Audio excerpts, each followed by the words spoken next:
An injured police officer suddenly barged into the gas station. Then he locked himself inside the building. Nick, standing nearby, hadn't reacted yet. Then, among the panicked crowd fleeing in all directions, he saw someone knock another police officer to the ground. Seeing this, Nick quickly tried to rush to the officer's rescue. But to his surprise, that person suddenly turned his gaze toward him.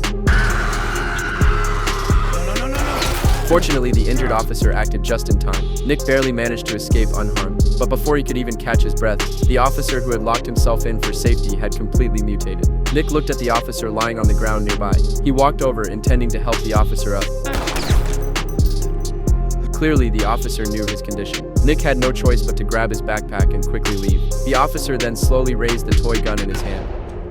This was the 6th day of the virus outbreak. The once bustling town had suddenly turned into a ghost town. Nick originally planned to take a flight to the Canary Islands, where the military had set up a base for refuge. However, the virus spread too quickly. He didn't even have time to board the plane. All flights at the airport had been canceled. Panicked passengers even tried to bypass security and leave the airport. But with no planes taking off, where could they escape to? Helpless, Nick had no choice but to return home. In the following days, the situation in the town didn't improve. At this point, the food at home had already run out. Nick took the risk of being infected and went to the supermarket to shop, but the shelves had already been emptied by residents. He only found a few cans of dog food that were left. After stuffing them into his bag, Nick quickly left. When he got back home, Nick quickly reinforced the house. At that moment, the president's speech suddenly came on the TV. It turned out that the government, in order to control the spread of the pandemic, had decided to gather all citizens together for a unified quarantine. Soon, buses sent by the military gathered outside the neighborhood. They were ready to take the citizens away. However, just as Nick was about to leave with them, his sister suddenly sent him a message. She warned him not to get on the bus at all costs. She told him to stay hidden in the house and wait for her husband,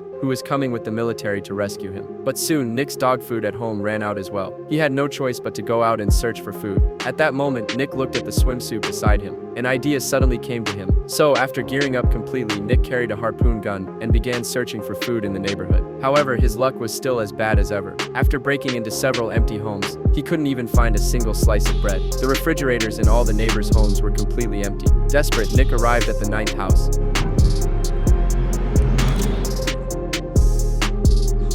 I've got nothing. It turned out that the elderly person had been left behind by their fleeing relatives because of a lower body disability. Nick originally planned to help the elderly person, but at the moment, he was in trouble himself. Would they be able to find food and get through this crisis? Stay tuned to find out what happens next.